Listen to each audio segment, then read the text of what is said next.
Hello everyone, how are you. Investment account एक बहुत important chapter है क्योंकि डिबेंचर रिडम्पशन भी उस पर बेस्ड है, आपको पता है। तो एक बार इन्वेस्टमेंट अकाउंट को हम लोग थोड़ा सा रिवाइज करते हैं। इन्वेस्टमेंट अकाउंट में हम लोगों ने इन्वेस्टमेंट की अकाउंटिंग को एज पर अकाउंटिंग स्टैंडर्ड 13 जो है वो दो पार्ट में डिवाइड किया। First, fix income bearing investment, मतलब ऐसे इन्वेस्टमेंट जिस पर फिक्स रेट से हमको क्या होता है, इंटरेस्ट डिविडेंड मिलता है। Like investment in debentures, investment in government securities, investment in preference share. और एक होता है variable income bearing investment. Variable income bearing investment में क्या होता है कि हमको वेरिएबल रेट से डिविडेंड रिसीव होता है, और वो सिर्फ होता है जब हम लोग इन्वेस्टमेंट इन इक्विटी शेयर करते हैं। तो फर्स्ट पार्ट जो है वो क्या, accounting for investment in debenture, government securities, वो है। और second part accounting for investment in equity share, जो comparatively exam point of view से ज़्यादा इंपॉर्टेंट है। तो फर्स्ट जो पार्ट होता है accounting for fix income bearing investment, उसमें हमने को टोटल मिला के 6 to 7 पॉइंट डिस्कस करने होते हैं। सबसे पहले इस चैप्टर का मेन ऑब्जेक्ट वही है कि एज ए इन्वेस्टर एक इन्वेस्टमेंट से रिलेटेड जो ट्रांजैक्शन है उनको आपको क्या करना है, रिकॉर्ड करना, और उसके लिए हमको क्या बनाना होता है, इन्वेस्टमेंट अकाउंट हमको प्रिपेयर करना होता है। तो फिक्स इनकम बियरिंग इन्वेस्टमेंट में जैसे हम लोग सबसे पहले बात करें तो अपने को क्या समझना होता है, अकाउंटिंग फॉर परचेज।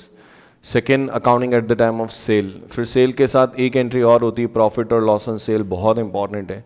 तो अपने को क्या क्या डिस्कस करना है, टॉपिक टू बी डिस्कस में बात करें तो accounting at the time of purchase, second accounting at the time of sale, third accounting at the time of profit और लॉस ऑन सेल। फोर्थ अगर हम लोग बात करें तो accounting for interest on due date. Due date पे जब interest receive होता है तो क्या एंट्री होती है वो अपने को देखना है। और ईयर एंड पे जाके अपने को दो चीज़ें वैसे देखनी होती है, एक एक्रूड इंटरेस्ट और एक वैल्यूएशन। अब जैसे हम लोग सबसे पहले फर्स्ट बात करें कि accounting at the time of purchase, तो जब आप इन्वेस्टमेंट परचेज करते हो तब हमको एंट्री क्या करनी पड़ती है, investment account debit with cost, interest account debit last due date से ट्रांजैक्शन डेट तक टू बैंक। ठीक है, और इस एंट्री को करने के लिए we are required to calculate cost और इंटरेस्ट। अब कॉस्ट का कैलकुलेशन कैसे होगा, वो डिपेंड करता है कि आपकी मार्केट प्राइस जो है वो कम इंटरेस्ट है या एक्स इंटरेस्ट है। तो बेटा अगर आपकी मार्केट प्राइस कम इंटरेस्ट है, मतलब उसके अंदर इंटरेस्ट क्या है, इंक्लूडेड है। तो अगर आपकी मार्केट प्राइस कम इंटरेस्ट है तो हम लोग क्या करते हैं, कॉस्ट कैलकुलेशन के लिए कम इंटरेस्ट मार्केट प्राइस ले लो, प्लस ब्रोकरेज एक्सेट्रा कुछ पे किया हो, जिससे कॉस्ट क्या होती है, बढ़ जाती है, और माइनस इंटरेस्ट कहाँ से कहाँ तक बेटा, लास्ट ड्यू डेट से ट्रांजैक्शन डेट तक। क्यों बेटा लास्ट ड्यू डेट से ट्रांजैक्शन डेट तक, क्योंकि सेलर को लास्ट ड्यू डेट तक का इंटरेस्ट मिला है। तो एज ए बायर हमको लास्ट ड्यू डेट से ट्रांजैक्शन डेट तक का इंटरेस्ट क्या होता है, पेमेंट करना पड़ता है, और वो माइनस करने के बाद जो आएगा वो आपका कॉस्ट ऑफ इन्वेस्टमेंट है। और यही अगर आपके मार्केट प्राइस अगर एक्स इंटरेस्ट है तो क्या होता है, एक्स इंटरेस्ट मार्केट प्राइस ले लो, और ब्रोकरेज एक्सेट्रा कुछ पेमेंट किया तो ऐड करो, और ऐड करते ही आपको इन्वेस्टमेंट की क्या होगी, कॉस्ट मिल जाएगी। और इस केस में हमको एडिशनल इंटरेस्ट पेमेंट करना पड़ता है। अगर मार्केट प्राइस एक्सक्लूडिंग इंटरेस्ट है, अगर मार्केट प्राइस एक्सक्लूडिंग इंटरेस्ट है, मतलब वो मार्केट प्राइस सिर्फ किसके लिए, इन्वेस्टमेंट के लिए, आपको इंटरेस्ट का पेमेंट क्या होगा, अलग से करना पड़ेगा। कहाँ से कहाँ तक, लास्ट ड्यू डेट से ट्रांजैक्शन डेट तक का। और दोनों ही केस में इंटरेस्ट निकलता है किस पे, फेस वैल्यू पे। तो face value of investment purchase multiply by rate divide by 100 और इनटू पीरियड डिवाइड बाय 12। समझ में आया। उसके बाद आता है accounting at the time of sale, कि जब हम लोग इन्वेस्टमेंट सेल आउट करते हैं तो क्या एंट्री होनी चाहिए। तो जब हम लोग इन्वेस्टमेंट्स को क्या करते हैं, सेल आउट करते हैं, तो हम लोग एंट्री क्या करते हैं, इन्वेस्टमेंट को सेल करने पे हमारी एंट्री होती है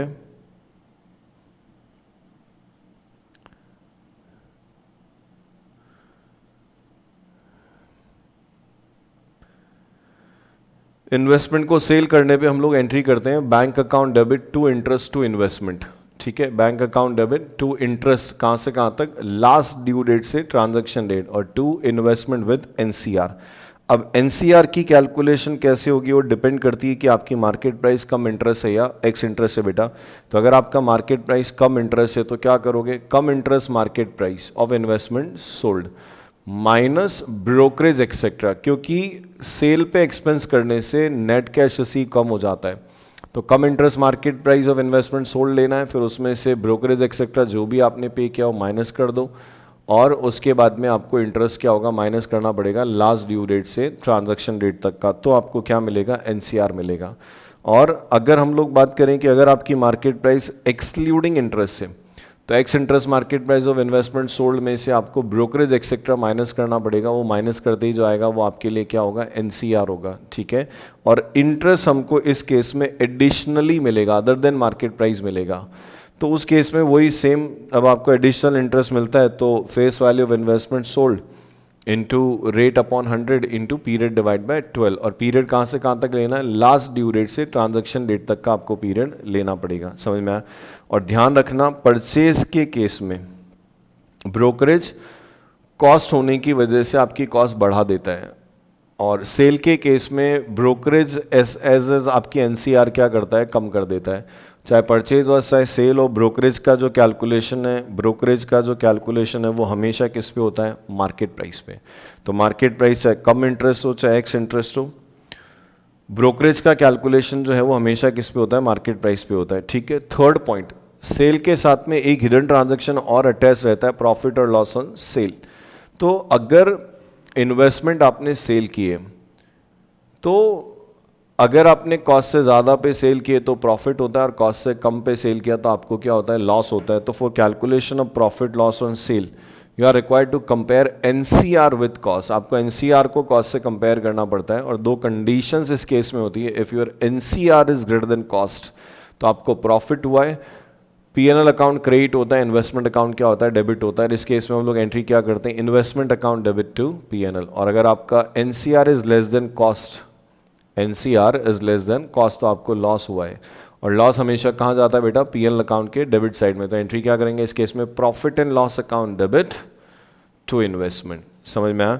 और कॉस्ट की जहाँ तक बात करें, कॉस्ट का कैलकुलेशन जो इन्वेस्टमेंट सेल किए उनका कॉस्ट कैलकुलेशन जो है वो हम लोग या तो फर्स्ट इन फर्स्ट आउट या लास्ट इन फर्स्ट आउट या वेटेड एवरेज के बेसिस पे कैलकुलेट कर सकते हैं। बाय डिफॉल्ट हमेशा हम लोग यहाँ पे कौन सा मेथड यूज़ करते हैं, फर्स्ट इन फर्स्ट आउट, जबकि वहीं इन्वेस्टमेंट इन इक्विटी शेयर के केस में हमेशा हम लोग क्या करते हैं, वेटेड एवरेज यूज़ करते हैं।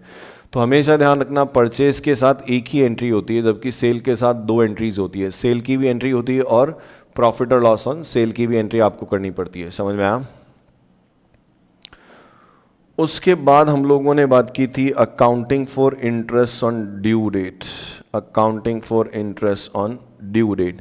तो बेटा ड्यू डेट पे हमेशा कंपनी आपको 6 मंथ का इंटरेस्ट देती है उन इन्वेस्टमेंट पे जो इन्वेस्टमेंट उस दिन आपके पास है, डजेंट मैटर कि आपने वो खरीदे कब। तो ड्यू डेट पे जब आपको इंटरेस्ट रिसीव होता है तो अकाउंटिंग एंट्री क्या करते हैं हम लोग, bank account debit to interest, bank account debit to interest. और अमाउंट कैसे कैलकुलेट करते हैं, face value of investment as on due date, face value of balance investment as on due date multiply by rate multiply by 6/12। और अगर आपकी साल में due date एक ही है तो फिर उस ड्यू डेट पे आपको एनुअल इंटरेस्ट मिलता है। इसमें एक चीज़ बहुत इंपॉर्टेंट है, और वो क्या है कि अगर आपका सेल डेट और ट्रांजैक्शन डेट दोनों क्या हो, सेम हो,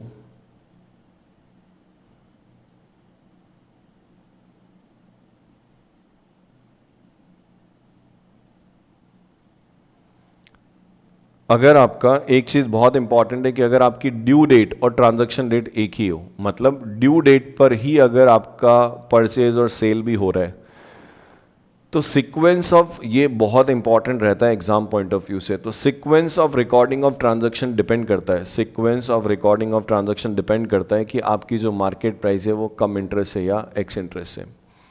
अगर आपकी मार्केट प्राइस कम इंटरेस्ट है, इंक्लूडिंग इंटरेस्ट है, तो पहले क्या बोलते हैं हम लोग, पहले आप ट्रांजैक्शन रिकॉर्ड करो परचेज या सेल का, फिर उसके बाद जो तुम्हारे अवेलेबल इन्वेस्टमेंट होते हैं उन पे आपको क्या होता है, इंटरेस्ट कैलकुलेट करना पड़ता है ड्यू डेट का।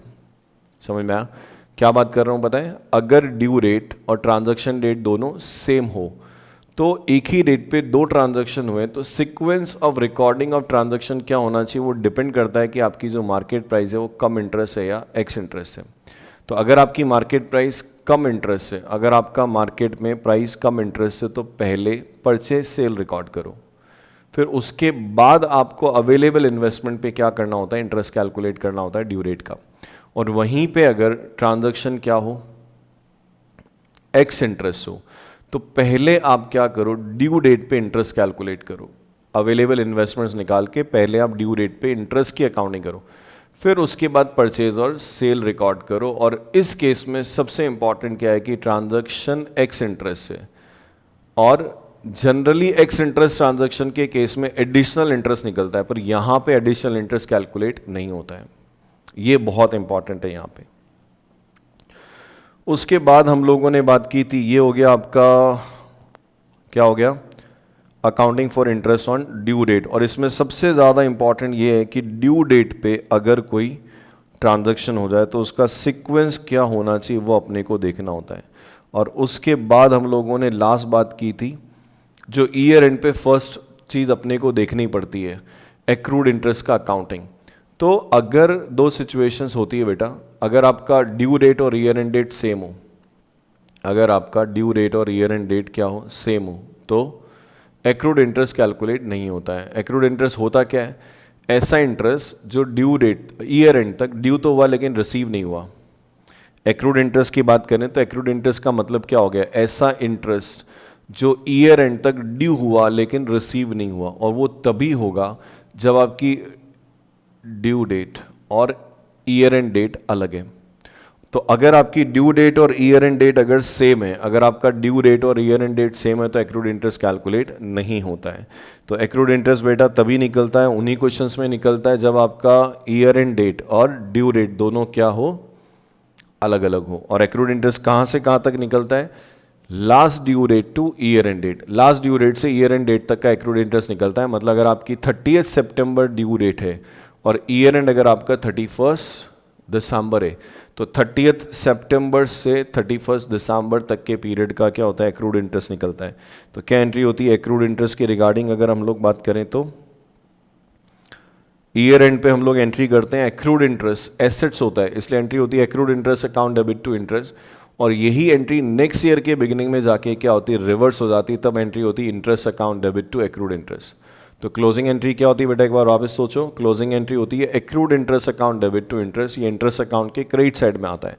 और जब ये एंट्री नेक्स्ट ईयर जाके रिवर्स होती है, तो इसकी ओपनिंग एंट्री क्या बनती है, interest account debit to accrued interest. तो एक क्वेश्चन में अगर आपके पास ओपनिंग इन्वेस्टमेंट है और क्लोजिंग इन्वेस्टमेंट है, अगर किसी क्वेश्चन में एक्रूड इंटरेस्ट कैलकुलेट होता है, मतलब अगर किसी क्वेश्चन में ड्यू डेट और ईयर एंड डेट क्या है, अलग है, और आपके पास ओपनिंग इन्वेस्टमेंट भी है और क्लोजिंग इन्वेस्टमेंट भी है, तो ओपनिंग इन्वेस्टमेंट पे आपको ओपनिंग एंट्री करनी पड़ेगी, जो लास्ट ईयर में क्लोजिंग हुई होगी वो आपको यहाँ पे ओपनिंग करना पड़ेगा, और क्लोजिंग इन्वेस्टमेंट पे आपको क्लोजिंग एक्रूड इंटरेस्ट की एंट्री करनी पड़ती है।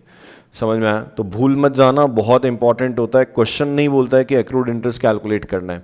तो सबसे पहले देखा करो ड्यू डेट क्या है, फिर देखा करो क्या ड्यू डेट और ईयर एंड डेट अलग अलग हैं क्या, और अगर ड्यू डेट और ईयर एंड डेट अलग अलग हैं, दैट मीन्स ओपनिंग इन्वेस्टमेंट पे लास्ट ईयर की जो क्लोजिंग एक्रूड की एंट्री हुई वो रिवर्स होगी, और एंट्री होगी interest account debit to accrued interest, और क्लोजिंग इन्वेस्टमेंट पे क्लोजिंग एक्रूड इंटरेस्ट की एंट्री होती है। क्या एंट्री करते हैं उस केस में, accrued interest account debit to interest. Finally हम लोग इन्वेस्टमेंट्स को वैल्यूड करते हैं, और जब अकाउंटिंग करते हैं तो वी एज्यूम कि जितने भी इन्वेस्टमेंट है वो सब क्या है, करंट इन्वेस्टमेंट है। तो eight the time of accounting हम लोग एज्यूम करते हैं कि हमारे जो इन्वेस्टमेंट्स हैं वो क्या हैं, current investments, and current investments are always valued at cost or market price whichever is less. तो आपको ईयर एंड पे वैल्यूएशन के लिए इन्वेस्टमेंट की कॉस्ट चाहिए और मार्केट प्राइस चाहिए। तो कॉस्ट कैसे कैलकुलेट करोगे, अगर आप इन्वेस्टमेंट अकाउंट को बैलेंस करोगे तो बैलेंस करने से आपको इन्वेस्टमेंट की कॉस्ट मिल जाएगी, और मार्केट प्राइस क्वेश्चन में दी हुई होती है। एक बहुत इंपॉर्टेंट क्या है कि अगर आपकी मार्केट प्राइस जो ईयर एंड पे दी हुई वो कम इंटरेस्ट है, तो जब हमारी कॉस्ट एक्सक्लूडिंग इंटरेस्ट है तो मार्केट प्राइस भी क्या होना चाहिए, एक्सक्लूडिंग इंटरेस्ट होना चाहिए। तो आपको कम इंटरेस्ट मार्केट प्राइस में से उस डेट तक का इंटरेस्ट, जिसको हम लोग एक्रूड इंटरेस्ट भी बोलते हैं, वो माइनस करके फिर आपको एक्स इंटरेस्ट मार्केट प्राइस निकाल के कंपेयर करना पड़ेगा। समझ में आया? तो ये बेसिकली अकाउंटिंग रहती है किसकी, accounting for investment in fix income bearing investment. समझ में आया? उसके बाद हम लोगों ने स्टार्ट किया था, ये एग्जाम पॉइंट ऑफ व्यू से बहुत इंपॉर्टेंट है, accounting for investment in equity share, मतलब variable income bearing investment. Accounting for investment on which dividend rate is vary, और वो तब होता है जब हम किसी कंपनी के इक्विटी शेयर्स में इन्वेस्ट करते हैं। तो सबसे पहले हम लोगों ने बात की थी कि डिबेंचर और गवर्नमेंट सिक्योरिटीज़ में जो इन्वेस्टमेंट है और इक्विटी में जो इन्वेस्टमेंट है उनमें डिफरेंस क्या है। तो सबसे पहला डिफरेंस क्या है पता है? क्या है सबसे पहला डिफरेंस? कि जो इन्वेस्टमेंट इन डिबेंचर्स या गवर्नमेंट सिक्योरिटीज़ है उस पे इंटरेस्ट की रेट और ड्यू डेट दोनों फिक्स होती है। उसी वजह से हम लोग परचेज सेल करते समय कैलकुलेट कर पाते हैं कि उस पीरियड तक का इंटरेस्ट कितना होगा, क्योंकि हमको इंटरेस्ट कैलकुलेट करने के लिए रेट और पीरियड दोनों होना चाहिए। तो जो इन्वेस्टमेंट इन डिबेंचर्स या इन्वेस्टमेंट इन गवर्नमेंट सिक्योरिटीज़ हैं और जो इन्वेस्टमेंट इन इक्विटी शेयर है उनमें सबसे बेसिक डिफरेंस क्या है कि डिबेंचर और गवर्नमेंट सिक्योरिटीज़ में जब आप पैसा इन्वेस्ट करते हो तो उन इन्वेस्टमेंट पे इंटरेस्ट की रेट और डेट दोनों पता होती है। जबकि जब हम लोग इक्विटी इन्वेस्ट करते हैं तो जिस ईयर में हम लोग इक्विटी इन्वेस्ट कर रहे हैं, जिस ईयर में हम किसी कंपनी के इक्विटी शेयर परचेज कर रहे हैं, उस ईयर की डिविडेंड रेट डिक्लेयर ही नेक्स्ट ईयर होती है। तो परचेज सेल करते समय हमें डिविडेंड का रेट भी नहीं पता होता है और हमको ये भी नहीं पता होता कि मिलेगा या नहीं मिलेगा, ठीक है। और उसके अलावा जो डिबेंचर्स या गवर्नमेंट सिक्योरिटीज़ हैं उनकी अकाउंटिंग में बोनस और राइट शेयर नहीं आते हैं, जबकि इक्विटी की अकाउंटिंग में अकाउंटिंग फॉर बोनस और अकाउंटिंग फॉर राइट शेयर भी आते हैं। तो ये बेसिक डिफरेंस है। तो यहाँ जो हमको पॉइंट डिस्कस करने हैं, तो कुल मिला के हम लोगों ने यहाँ जो पॉइंट डिस्कस किए थे उसमें सबसे पहला पॉइंट क्या था? Accounting at the time of purchase. तो परचेज करते समय जब मुझे एज ए बायर यही नहीं पता है कि मेरा डिविडेंड का रेट कितना है, तो मैं उस वक्त उसमें से डिविडेंड माइनस नहीं कर सकता।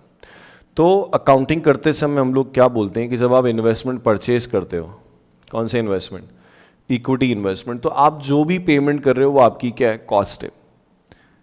अगर आपकी मार्केट प्राइस कम डिविडेंड भी होगी ना तो भी आप उसमें से डिविडेंड अमाउंट माइनस नहीं कर सकते। रीज़न क्या? क्योंकि हमको रेट ऑफ डिविडेंड उस ईयर की पता नहीं होता है।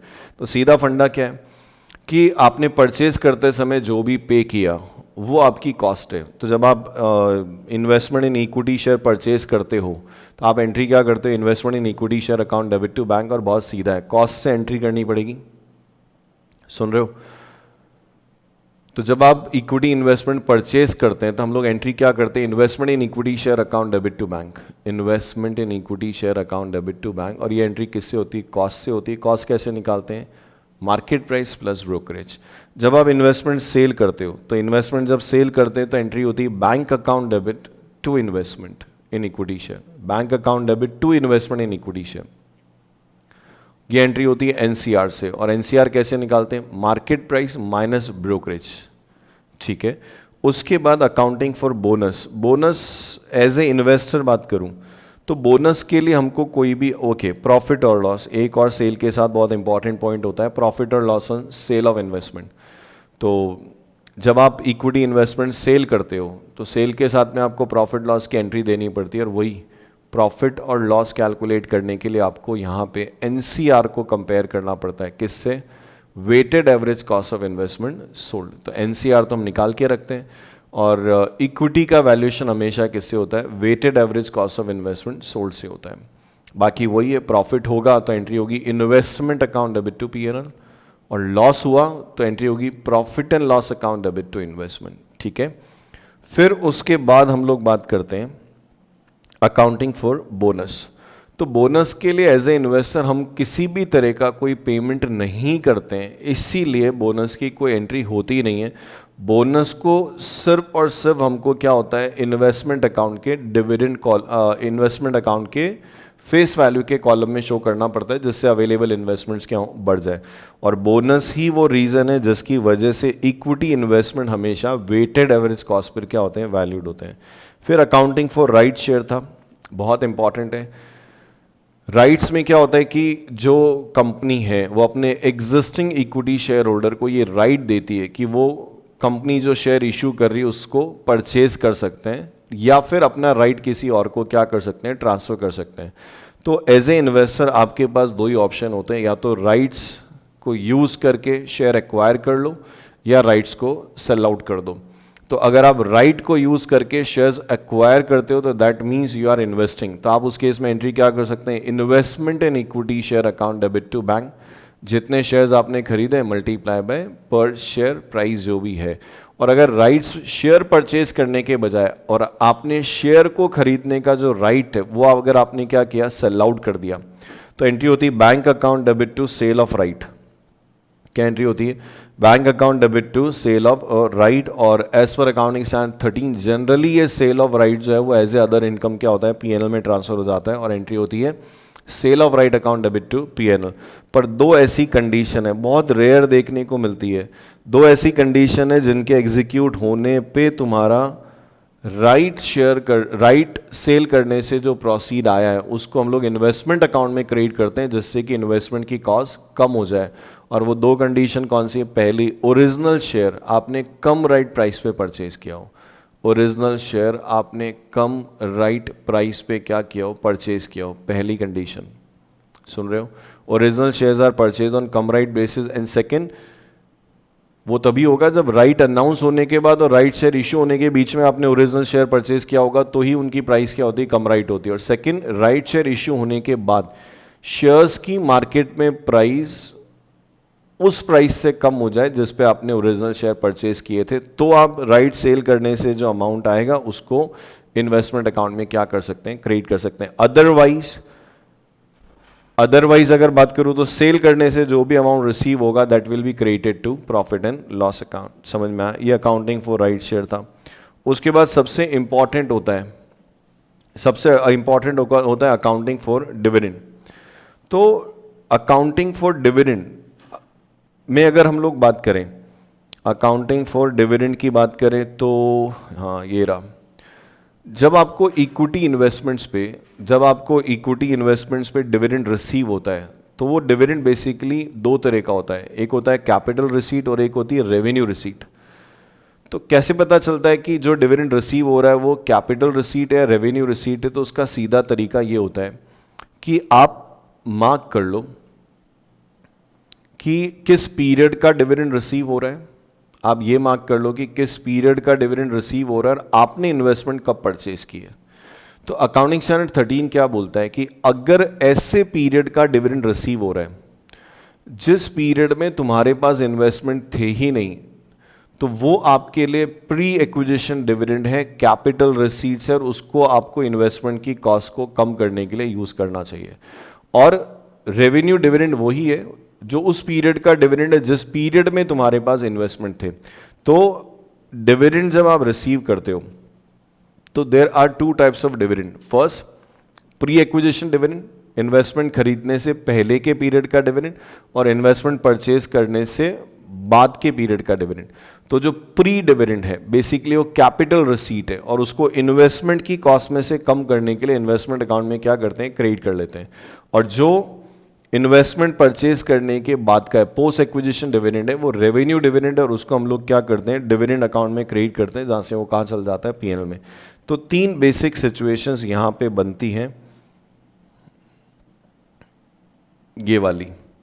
तो कभी भी अगर कंफ्यूजन हो तो बेटर है, मतलब प्रैक्टिकली तरीका यही होता है कि आप पीरियड मार्क कर लो कि किस पीरियड के लिए आपको डिविडेंड मिल रहा है और फिर आप परचेज डेट मार्क कर लो। तो तीन ही सिचुएशन होती है कि आपने जिस पीरियड का डिविडेंड मिल रहा है उससे पहले डिविडेंड आपने परचेज किए तो वो पीरियड पूरा पोस्ट है और डिविडेंड पूरा क्या है, रेवेन्यू है। और दूसरा क्या होता है कि जिस पीरियड का डिविडेंड आपको मिल रहा है आपने इन्वेस्टमेंट उसके बाद परचेज किए तो पीरियड जो है वो प्री एक्विजिशन डिविडेंड है, वो पूरा का पूरा आपके लिए क्या है, कैपिटल है। और अगर उस पीरियड के बीच में अगर आपने इन्वेस्टमेंट परचेज किए तो थोड़ा कैपिटल और थोड़ा रेवेन्यू होता है।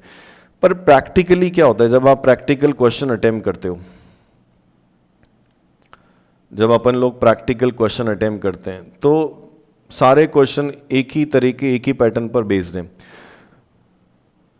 तो सबसे पहले अगर हम लोग बात करें ना, तो जैसे डिबेंचर्स में क्या करते हो आप, इन्वेस्टमेंट इन डिबेंचर्स या गवर्नमेंट सिक्योरिटीज के केस में क्या करते हैं, जब ड्यू डेट आती है तो उस डेट पे बैलेंस इन्वेस्टमेंट निकाल लेते हैं कितना है, फिर सब पे हमको क्या होता है, इंटरेस्ट मिल जाता है। पर इक्विटी शेयर के केस में ऐसा नहीं होता है। तो इक्विटी शेयर के केस में क्या होता है, हर एक इन्वेस्टमेंट पे अलग अलग देखना पड़ता है कि डिविडेंड रिसीव होगा या नहीं, और अगर होगा तो वो प्री होगा या पोस्ट होगा। तो अगर हम लोग बात करें सबसे पहले कि अगर आपके पास कोई ओपनिंग इन्वेस्टमेंट है, अच्छा लॉजिक क्या बोलता है कि ढंग से सुनो, करंट ईयर में जो डिविडेंड रिसीव हो रहा है वो लास्ट ईयर का है। डिविडेंड जो करंट ईयर में रिसीव हो रहा है वो किसका है, लास्ट ईयर का डिविडेंड है। सुन रहे हो क्या? तो करंट ईयर में जो डिविडेंड आपको रिसीव हो रहा है वो किस पे हो रहा है, लास्ट ईयर पे हो रहा है। तो कंपनी लास्ट ईयर की जो क्लोजिंग डेट पे पेड अप कैपिटल है उन्हीं पे डिविडेंड देगी। करंट ईयर में जो कंपनी डिविडेंड दे रही है वो कौन से ईयर का दे रही है, लास्ट ईयर का डिविडेंड दे रही है। तो लास्ट ईयर एंड पे जो कंपनी की पेड अप कैपिटल है उसी पे कंपनी क्या करती है, डिविडेंड देती है, और उसी पे हमको डिविडेंड क्या होता है, रिसीव होता है। तो प्रैक्टिकली जब क्वेश्चन अटेम्प्ट करते हैं तो ओपनिंग इन्वेस्टमेंट जो है वो कंपनी की पेड अप कैपिटल का पार्ट है, तो कंपनी उस पर डिविडेंड देती है और अपने को भी मिलेगा। तो ओपनिंग इन्वेस्टमेंट पे डिविडेंड रिसीव होता है, और हम ये मानते हैं कि ओपनिंग इन्वेस्टमेंट जो है वो लास्ट ईयर से भी पहले हम लोगों ने परचेज कर लिए। तो उस केस में ओपनिंग इन्वेस्टमेंट पे जो डिविडेंड मिलता है वो एक्विजिशन डेट के बाद का होता है, इसलिए वो रेवेन्यू डिविडेंड होता है। और उसकी एंट्री क्या करते हैं हम लोग, सुन रहे हो, वो रेवेन्यू डिविडेंड होता है और उसकी एंट्री होती है bank account debit to dividend. अगर आपने करंट ईयर में ओपन मार्केट से कोई इन्वेस्टमेंट परचेज किए, करंट ईयर में ओपन मार्केट से कोई इन्वेस्टमेंट परचेज किए, फिर उसके बाद कंपनी डिविडेंड दे रही, तो उस पर भी हमको डिविडेंड रिसीव होगा। क्यों? क्योंकि वो भी कंपनी की लास्ट ईयर की इश्यूड कैपिटल का पार्ट है, तो उस पर भी कंपनी डिविडेंड देगी और वो हमको रिसीव होगा। पर सबसे इंपॉर्टेंट क्या है कि उन इन्वेस्टमेंट पे जो डिविडेंड तुमको पिछले साल का मिल रहा है वो पूरा का पूरा प्री एक्विजिशन डिविडेंड है, कैपिटल रिसीट है, उसकी एंट्री होती है bank account debit to investment, उससे इन्वेस्टमेंट की कॉस्ट क्या होती है, कम हो जाती है। और करंट ईयर में कंपनी ने अगर कोई बोनस या राइट शेयर इश्यू किए तो जनरली उन पे पिछले साल का डिविडेंड कंपनी हमको पेमेंट नहीं करती है। समझ में आया?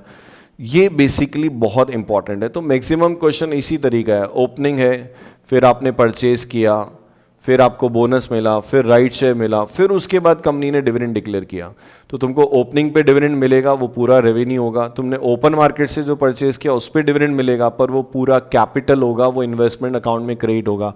और जो बोनस और राइट शेयर कंपनी ने इस ईयर में इशू किए उन पे कंपनी लास्ट ईयर का डिविडेंड नहीं देगी। तो ये बहुत इंपॉर्टेंट होता है।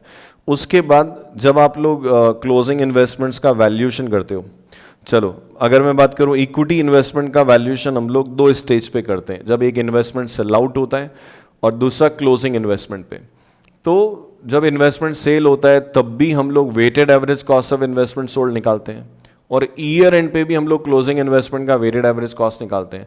तो वेटेड एवरेज कॉस्ट कैलकुलेट करने का फॉर्मूला अगर आप याद करना चाहो तो cost of opening investment plus cost of investment purchase plus cost of right share minus capital receipt, जो तुम्हारा कैपिटल नेचर का जो तुम्हारा जो डिविडेंड रिसीव हुआ ना वो यहाँ पे आपको क्या करना है, माइनस करना है।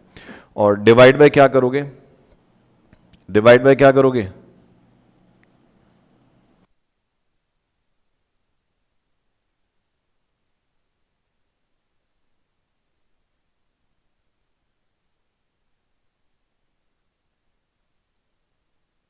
हेलो। तो जब आप इन्वेस्टमेंट्स को जब वैल्यूड करते हैं तो वेटेड एवरेज कॉस्ट लगता है। तो एक तो होता है weighted average cost of investment sold, और एक होता है तुम्हारा weighted average cost of closing investment. तो देखो तरीका तो सीधा सा है, चाहे सोल्ड हो चाहे क्लोजिंग इन्वेस्टमेंट हो, जब भी वेटेड एवरेज कॉस्ट अगर कैलकुलेट करना है तो मेरे को क्या लगता है आपकी पहले इन्वेस्टमेंट अकाउंट को बैलेंस कर लो, उससे कॉस्ट पता चल जाएगी। इन्वेस्टमेंट उस डेट पे आप इन्वेस्टमेंट अकाउंट को बैलेंस कर लो, divide by face value of balance investment multiply by face value of investment sold, तो आपको कॉस्ट ऑफ इन्वेस्टमेंट सोल्ड पता चल जाएगी। जिस डेट पे इन्वेस्टमेंट सेल किए उस डेट पे अगर आपको कॉस्ट निकालना है तो आप क्या करो, इन्वेस्टमेंट अकाउंट को बैलेंस कर लो ताकि आपको कॉस्ट ऑफ बैलेंस इन्वेस्टमेंट पता चल जाए, divide by face value of balance investment multiply by face value of closing investment कर लो। और यूं फॉर्मूला याद करना है तो cost of opening investment plus cost of investment purchase plus cost of right share purchase minus आपको जो pre dividend receive हुआ है कैपिटल रिसीट वो आपको माइनस करना पड़ेगा, और डिवाइड में क्या होगा face value of opening investment plus face value of investment purchase plus face value of bonus plus face value of right share multiply by face value of investment sold. तो आपको पता चल जाएगा कि आपने जो इन्वेस्टमेंट सेल की उनकी क्या कॉस्ट है, और वही क्लोजिंग इन्वेस्टमेंट को वैल्यूड करना है तो मल्टीप्लाई कर लो face value of closing investment. बाकी जो लोग लॉजिकली समझते हैं ना, अगर आपको वेटेड एवरेज कॉस्ट निकालना है किसी भी पॉइंट ऑफ टाइम पे, तो उस पॉइंट ऑफ टाइम पे बेटा इन्वेस्टमेंट अकाउंट को बैलेंस कर लो ताकि आपको बचे हुए इन्वेस्टमेंट की कॉस्ट पता चल जाए, divide by face value of balance investment multiply by face value of investment sold. ये बहुत लॉजिकल है।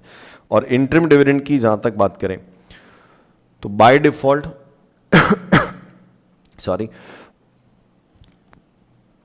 बाय डिफॉल्ट अगर बात करूं तो जितने भी इन्वेस्टमेंट है उन सब पे इंटरिम डिविडेंड रिसीव होता है।